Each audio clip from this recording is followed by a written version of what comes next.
wabarakatuh. Baiklah adik-adik, kali ini kita akan belajar mengenai lingkungan pemasaran syariah ya. Jadi ini diambil dari referensi buku Hendy Mustiko Aji. Nah, dalam Al-Quran itu jelas ya, dalam surat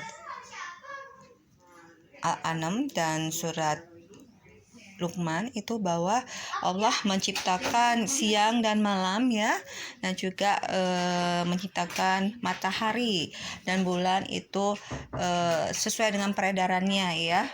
Nah, itu bahwa dalam lingkungan tata surya itu sudah ada ya, diatur oleh Allah. Nah, sekarang kita bagaimana dengan lingkungan pemasaran syariah ya?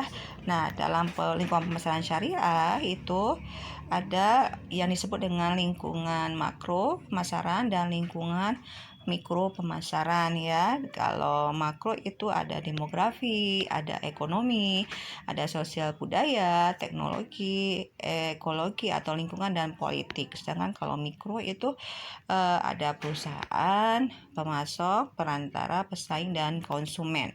Nanti kita akan bahas satu-satu secara detailnya ya. Nah, sekarang yang dimaksud dengan lingkungan pemasaran adalah lingkungan perusahaan yang terdiri dari pelaku dan kekuatan di luar pemasaran yang mempengaruhi kemampuan manajemen pemasaran untuk membangun dan mempertahankan hubungan yang berhasil dengan pelanggan sasaran. Nah, jadi perusahaan itu harus terus melakukan pengamatan secara terus-menerus dan beradaptasi dengan lingkungan yang bersifat kompleks dan terus berubah ya. Dengan mempelajari lingkungan, perusahaan dapat menyesuaikan strategi perusahaan untuk memenuhi tantangan dan peluang pasar yang baru. Nah, sekarang kalau lingkungan mikro pemasaran itu tadi kan kita terdiri dari perusahaan ya, pemasok, perantara, pesaing, konsumen. Nah, sekarang apa sih yang dimaksud dengan lingkungan pemasaran mikro? Itu terdiri dari mikro eksternal dan internal ya.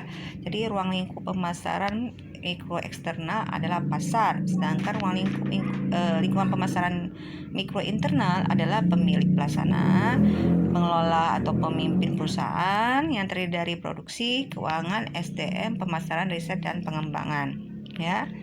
Nah, dalam surat Al-Imran ya, dalam Al-Quran juga itu disebutkan ya bahwa berpegang teguhlah kepada agama Allah dan tetaplah bersatu. Janganlah berbuat sesuatu yang mengarah kepada perpecahan, maka Allah mempersatukan hatimu lalu menjadikan kamu karena nikmat Allah orang-orang yang bersaudara. Jadi itu di dalam Al-Quran sendiri disebutkan bahwa kita sebenarnya itu harus bersatu, jangan terpecah belah ya. Itu kalau kita tafsirkan sekarang itu bahwa kita itu berada dalam satu organisasi ya, seperti itu.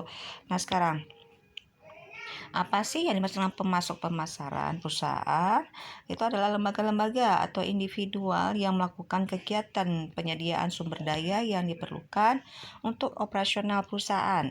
Lingkungan mikro eksternal mencakup jumlah pemasok bahan baku, kemampuan pemasok dalam mengendalikan bahan baku, kemampuan pemasok dalam mengendalikan harga bahan baku, dan hubungan pemasok dengan perusahaan dan tingkat kepentingan bahan baku yang dipasok ya. Nah, di sini ini ada dalam tabel, ini adalah indeks pengukuran kepuasan pemasok ya, mulai dari dimensinya apa saja, faktornya dan indikatornya. Contoh dimensi level strategis itu faktornya adalah intensitas kerjasama. Nah, apa sih indikatornya? Yang pertama adalah nilai strategisnya, kemudian intensitas integrasi dengan bagian RGD-nya ya, kemudian jumlah kontrak strategis, terus kemungkinan penjualan silang, derajat kemulaan integrasi proses, dan mau untuk menerima saran perbaikan ya. Jadi itu tadi salah satu contoh dari dimensi, faktor, dan indikatornya ya.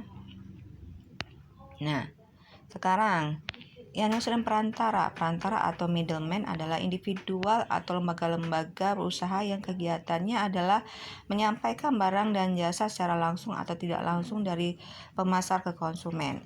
Itu dibedakan menjadi 3 jenis, yaitu pertama adalah perusahaan distributor, agensi pemasaran, dan perusahaan jasa keuangan. Nah sekarang tadi ada pemasok ya, sekarang kita menjelaskan tentang pesaing ya. Jadi kita belajar sudah pemasok, perantara, sekarang pesaing. Nah, itu suatu perusahaan jarang sekali hanya sendiri dalam menjual ke suatu pasar pelanggan tertentu. Perusahaan bersaing dengan sejumlah pesaing ya atau kompetitor. Jadi pesaing-pesaing ini harus diidentifikasi, dimonitor dan disiasati untuk memperoleh dan mempertahankan loyalitas pelanggan. Nah, pesaing mencakup cakupan bisnis, penguasaan paksa pasar, arah tujuannya ingin dicapai, kinerja pesaing dan strategi pemasaran ya. Kemudian dalam lingkup pemasaran juga ada pelanggan atau konsumen ya. Jadi mencakup jumlah konsumen dibandingkan dengan jumlah produsen, kemudahan konsumen berpindah dari produsen satu ke yang lain, tingkat kepentingan barang yang dibeli konsumen dan tuntutan konsumen dan daya beli konsumen ya. Nah, tadi kita sudah belajar mengenai mikro pemasaran, sekarang kita belajar mengenai lingkungan makro pemasaran atau disingkat dengan singkatannya DESTEP ya. DESTEP itu kepanjangan dari demografi, ekonomi, sosial budaya, teknologi, ekologi, dan politik ya. Kita nanti akan bahas satu-satu. Sekarang, apa sih yang dimaksud dengan lingkungan makro eksternal? Itu terdiri dari kekuatan-kekuatan sosial yang lebih besar dan mempengaruhi seluruh pelaku di lingkungan mikro perusahaan yang terdiri dari demografi, ekonomi, alam, teknologi, politik, dan budaya. Ruang lingkup pasar makro ini adalah masyarakat luas ya. Nah, kemudian lingkungan makro terdiri dari 6 lingkungan yang harus dilihat, yaitu lingkungan demografi, lingkungan ekonomi, lingkungan sosial dan budaya, lingkungan teknologi, lingkungan ekologi, dan lingkungan politik atau yang kita singkat tadi dengan DESTEP. Nah ya, ini adalah lingkungan makro secara model DESTEP-nya ya. Nah, jadi kita akan bahas satu-satu. Pertama adalah lingkungan demografi. Itu adalah suatu ilmu atau kajian tentang populasi manusia dalam bentuk jumlah atau ukuran, jenis, lokasi, usia, ras, pekerjaan, agama, dan beberapa komponen lainnya ya. Nah, jadi pertumbuhan penduduk ya, angka pertumbuhan penduduk akan mempengaruhi tingkat peluang pemasaran bagi suatu produk ataupun jasa. Jadi pertumbuhan penduduk yang semakin tinggi akan semakin membuka peluang lebih luas, karena bagaimanapun akan terkait dengan seberapa besar suatu produk atau jasa akan bisa diserap oleh pasar. Kemudian lagi yang dipelajari di lingkungan demografi adalah perbandingan presentasi umur ya, kategori umur dalam pemasaran biasanya dimulai dari balita, anak-anak, remaja, dewasa, dan orang tua ya. Nah, presentasi pada setiap umur akan menentukan juga peluang bisnis di dalamnya untuk produk atau jasa yang ditujukan. Kemudian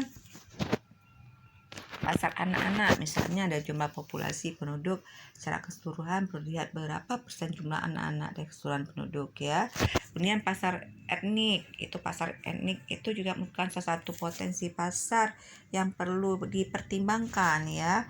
Nah, etnis tertentu biasanya mempunyai kecenderungan, preferensi, dan kebutuhan bersama yang unik dan tidak dimiliki oleh etnis lain. Ini ada tingkat lulusan akademik. Tingkat lulusan akademik akan berpengaruh terhadap pada pola belanja dan gaya hidup seseorang ya. Cara memasarkan untuk kalangan pendidikan tinggi akan berbeda dengan cara pemasaran untuk pendidikan yang lebih rendah. Kemudian ada lagi pola kehidupan rumah tangga. Rumah tangga di Indonesia itu sebagian masih menerapkan pola keluarga besar dengan orang tua dan anak-anak masih berkumpul dalam satu keluarga hingga tua. Namun demikian, di kota-kota besar keluarga muda itu sudah mulai mandiri dan memiliki rumah serta memisahkan diri dari orang tua mereka. Nah, sekarang apa sih yang dimasukkan dengan lingkungan ekonomi? Tadi kita sudah belajar mengenai demografi, sekarang ekonomi ya. Dia adalah kemampuan pasar atau konsumen untuk melakukan pembelian atau purchasing power ya. Kemudian yang dipelajari juga adalah distribusi pendapatan. Tingkat pendapatan suatu daerah akan menentukan produk dan jasa serta kualifikasi seperti apa yang cocok dengan daerah tersebut dan dengan karakter daerah di Indonesia yang sangat beragam ya. Dan beragam pula potensi antara satu daerah ke daerah yang lain. Kemudian tingkat tabungan, hutang dan pinjaman. Tingkat tabungan, hutang dan pinjaman itu akan menentukan seberapa besar potensi pengeluaran yang akan dilakukan oleh seseorang.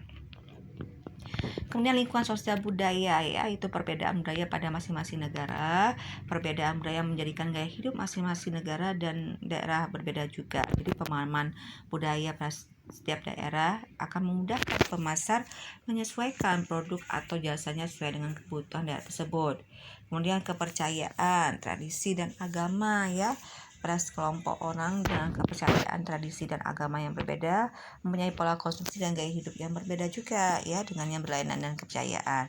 Dan pada hal-hal tertentu agama mempunyai peran yang signifikan karena mengatur mana yang boleh dan mana yang tidak dalam mengkonsumsi produk ataupun jasa. Contohnya kalau muslim itu mengharamkan babi ya. Jadi kalau misalnya untuk produk-produk yang berbau babi ya itu pastilah sangat untuk di negara yang mayoritas muslim itu sangat tidak sedikit ya peminatnya ya. Kemudian lingkungan teknologi, perkembangan teknologi yang sangat cepat. Sekarang ini perkembangan dalam hal teknologi semakin cepat dirasakan dengan datangnya internet, perubahan dinamika berlangsung dalam waktu yang semakin cepat dan skala yang semakin meluas. Nah, globalisasi mengubah berbagai aturan main dalam berbisnis. Persaingan juga tidak lagi dalam skala lokal dan nasional tapi sudah mengarah kepada persaingan global. Jadi contohnya sekarang kayak pandemi corona, pandemi covid, semuanya itu serba online ya. Baik itu belajar, shopping, apalagi ya. Jadi semuanya secara online ya. Kemudian ada lagi inovasi teknologi yang terus berkembang teknologi juga dibarengi dengan berbagai inovasi dalam berbagai produk dan jasa. Contohnya adalah perkembangan mesin tik yang sekarang ini perlahan tapi pasti sudah mulai digantikan dengan komputer dan berbagai contoh lain yang berada di sekitar kita. Itu zaman dulu ya mesin tik ya. Sekarang kan sudah komputer, laptop, kayak smartphone juga sekarang aplikasinya. Kayak sekarang dulu cuma ada BBM ya, sekarang sudah ada WhatsApp. Tapi sekarang WhatsApp juga sudah tergantikan dengan Telegram ya, seperti itu. Nah, kemudian aturan-aturan dalam teknologi mempunyai keunikan sendiri dengan dinamika dan perkembangan yang sangat cepat. Melihat aturan pemerintah dalam pengaturan penggunaan teknologi mutlak diperlukan untuk mempermudah berbagai proses dalam masyarakat. Jadi seperti hadis riwayat Muslim ya, itu menjelaskan bahwa kamu lebih mengetahui urusan duniamu ya. Jadi dengan adanya teknologi kita lebih mudah ya mengetahui dari apa yang berlangsung di kehidupan di dunia ya. Nah, kemudian lingkungan ekologi itu mencakup sumber daya alam ya.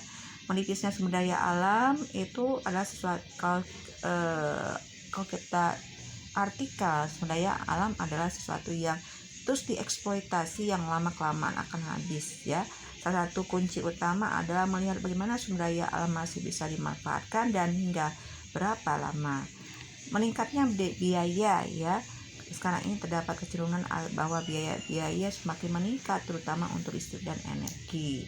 Peningkatan biaya ini akan berdampak pada peningkatan biaya produksi pada setiap tahun dan semakin signifikan. Kemudian meningkatnya polusi menimbulkan masalah kesehatan dan juga kerusakan lingkungan ya. Nah, itulah makanya kalau kita lihat itu ternyata setiap 100 tahun sekali itu memang ada kayak model kayak corona ini, pandemi ya. Memang sepertinya dia tujuan dari Allah adalah ingin membuat lingkungan kita ini bersih polusi ya, untuk beristirahat sejenak seperti itu ya dari polusi. Jadi memang setiap 100 tahun sekali itu akan ada seperti pandemi suatu virus atau penyakit ya yang mengharuskan manusia itu untuk beristirahat ya, tidak beraktivitas seperti itu ya. Nah, kemudian telah tampak kerusakan di darat dan di laut disebabkan oleh perbuatan tangan manusia, supaya Allah rasakan kepada mereka sebagian dari akibat perbuatan mereka agar mereka kembali ke jalan yang benar. Itu ada dalam Quran surat Ar-Rum ya. Jadi apa-apa yang telah dibuat manusia juga bisa menimbulkan kerusakan lingkungan ya. Nah, kemudian terakhir adalah lingkungan politik ya. Jadi aturan-aturan dalam sektor industri dalam menjalankan bisnis, aturan merupakan suatu landasan mutlak. Karena itu pemetaan peluang bisnis juga perlu melihat berbagai aturan yang mengatur industri tersebut sehingga tidak terjadi bentrokan ataupun masalah di kemudian hari. Nah, tumbuhnya organisasi LSM dan buruh. Organisasi LSM dan buruh di satu sisi memberikan pengaruh positif pada pekerja untuk menyuarakan berbagai aspirasi mereka. Tapi organisasi pekerja yang terlalu kuat akan menyulitkan perusahaan dalam beberapa proses pengambilan keputusan karena harus melakukan banyak kompromi dengan mereka ya. Jadi seperti kemarin muncul tenaga kerja yang baru itu ya, itu dia tidak melibatkan lagi asosiasi pekerja, serikat pekerja ya, karena memang pada kenyataannya kadang-kadang serikat pekerja ini tidak terlalu membantu karyawan jika bermasalah ya itu ya. Nah, jadi itu juga disebut dalam hadis riwayat Muslim. Baiklah, itu saja materi kita kali ini, semoga bisa bermanfaat. Kata saya ucapkan wabillahi taufiq wal hidayah. Wassalamualaikum warahmatullahi wabarakatuh.